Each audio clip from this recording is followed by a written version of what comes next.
All right, whole fiscal cliff Senate Democratic vote story developing in Washington tonight. So let's get the very latest from our pal Eamon Javers at Capitol Hill. Eamon, what's cooking? Good evening, Larry. Well, we're told that they're expecting to go very, very late tonight, possibly later than midnight. And just a couple of quick points here on that. In just about 4.5 hours from now, we trip over that magical point where they're no longer voting to increase taxes. They'll actually be voting for a tax cut because taxes will go up automatically at midnight. Politically, that could change some of the dynamic here. And then one interesting note on having these votes on New Year's Eve, members of Congress, you know how they are, Larry. They were told by their leadership here on the House Republican side that they are to, for the rest of the night, remain in an accessible state, quote unquote. And I'm told that they were not talking about their physical location. They want these members to be prepared to possibly have to vote here later on this afternoon, or later on this evening, I should say, Larry. Not to speak of their inebriation. I thought that's what you were talking about. Well, that's exactly what I was talking about. I was trying to be a little delicate and coy, Larry, but you just went right there. So they were told to remain in an accessible state. And I think it's, at some point, you know, they might have to send the MPs out to round them up to get them back here to vote MPs, later on tonight. And my love, I gotta say Happy New Year, you and everybody else. Me, I haven't had an inebriation in close to 18 years. God bless. Anyway, and you're a better man for it. Congratulations. Thank you. You're sweet. Let's move on. We got to get some more expert commentary. Here is an update from an old friend and pair of ours, Robert Reich, his former Labor Secretary and CNBC contributor, author of Beyond Outrage, and Steve Moore, the Wall Street Journal editorial board, author of Return to Prosperity. I guess, Robert Reich, at least the tax thing's not going to hurt near as bad as I thought. But why is it your Democratic friends never want to cut spending, never want sequesters, never want entitlements, and never want to shrink the government? Why is that? Well, I think a lot of Democrats are willing to cut military spending and get rid of a lot of corporate welfare and do a lot of things that maybe you would agree with, Larry. You know, the problem with this bill, honestly, the biggest problem is it doesn't deal with the debt ceiling, which means that we're going to have trench warfare right through January and February and March. This is not going to end. Steve Moore, Robert makes a good point. The debt ceiling, which is a very scary thing because it's Republicans' maybe last shot at leverage, but markets in the world and the credit raters get real nervous, as I do, when you start messing around with the U.S. creditworthiness. Well, Republicans didn't want to give up that card, Larry, and it's precisely because during these negotiations, Democrats showed absolutely zero interest in cutting spending, and Republicans think that's the only card they have. I want to just say one thing about this deal. I mean, if you look at the specifics of the deal in terms of what might have been and what the president was holding out for originally, you know, it's not such a terrible thing. It's probably the best Republicans could get. But, Larry, I want to make this point loud and clear. This is not a pro-growth change in our tax system. This is raising taxes on investment, on businesses, on workers. I don't see anything good about it for the markets, except that we finally have some resolution of this. But raising tax rates, Robert Reich, is no way to grow the economy. And unfortunately, this has become the kind of creed of the left. I think they're reading your book too much because this is where the Democrats are now. Raise tax rates across the board. Steve, you and I obviously disagree, and we might even disagree all the way through 2013 on this one. But Happy New Year to you anyway. Look, you too, sir. The problem here, honestly, is that it's the middle class and the lower middle class. They're the ones who create jobs by their spending. And if you increase taxes on average working people and you make their burdens generally greater in whatever way, however you're going to do it, and you cut spending, which is very important. When you have high unemployment, you've got to have more government spending to create jobs.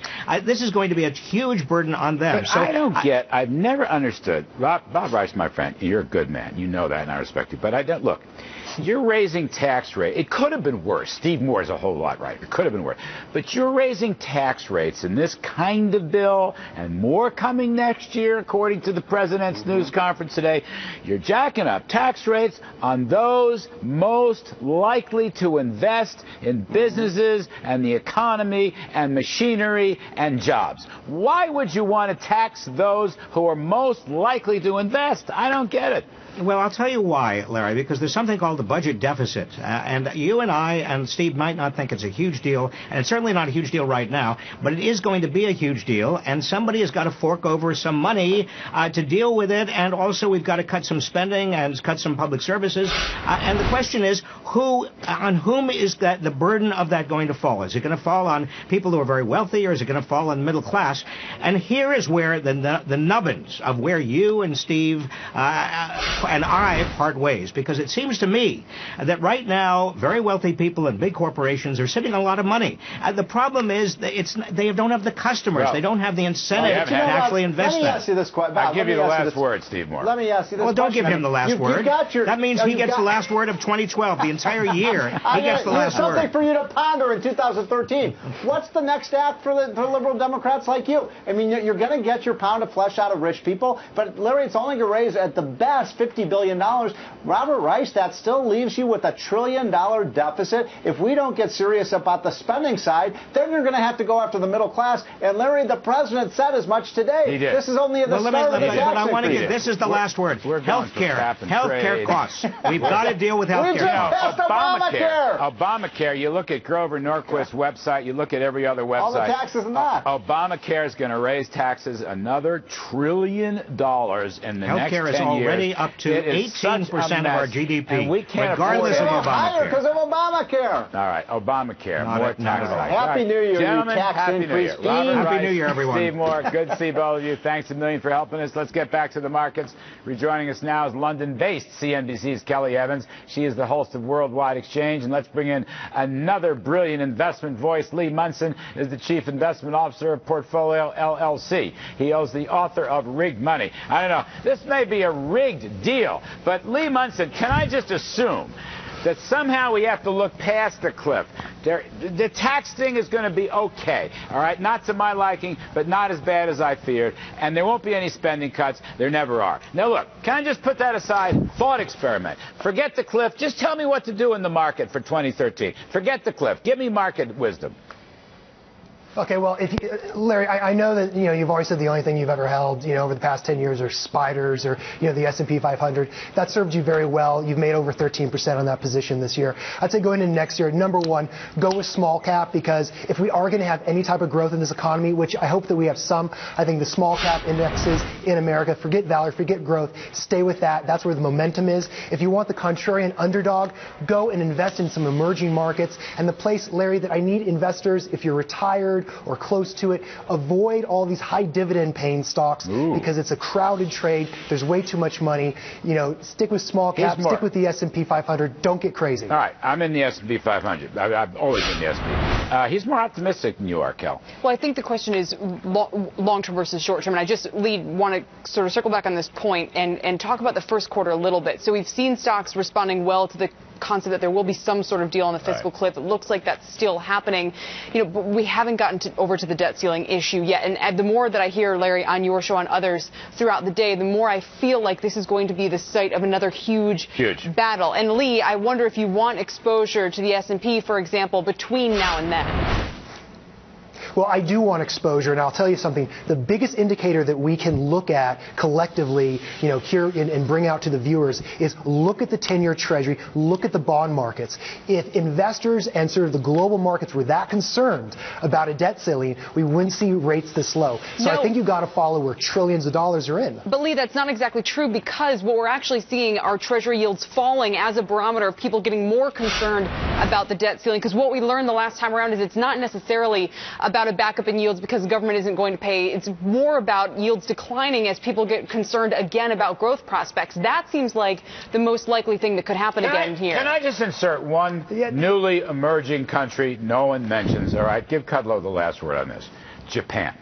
It is right now, Japan is arguably the hottest stock market in the world. And you know why?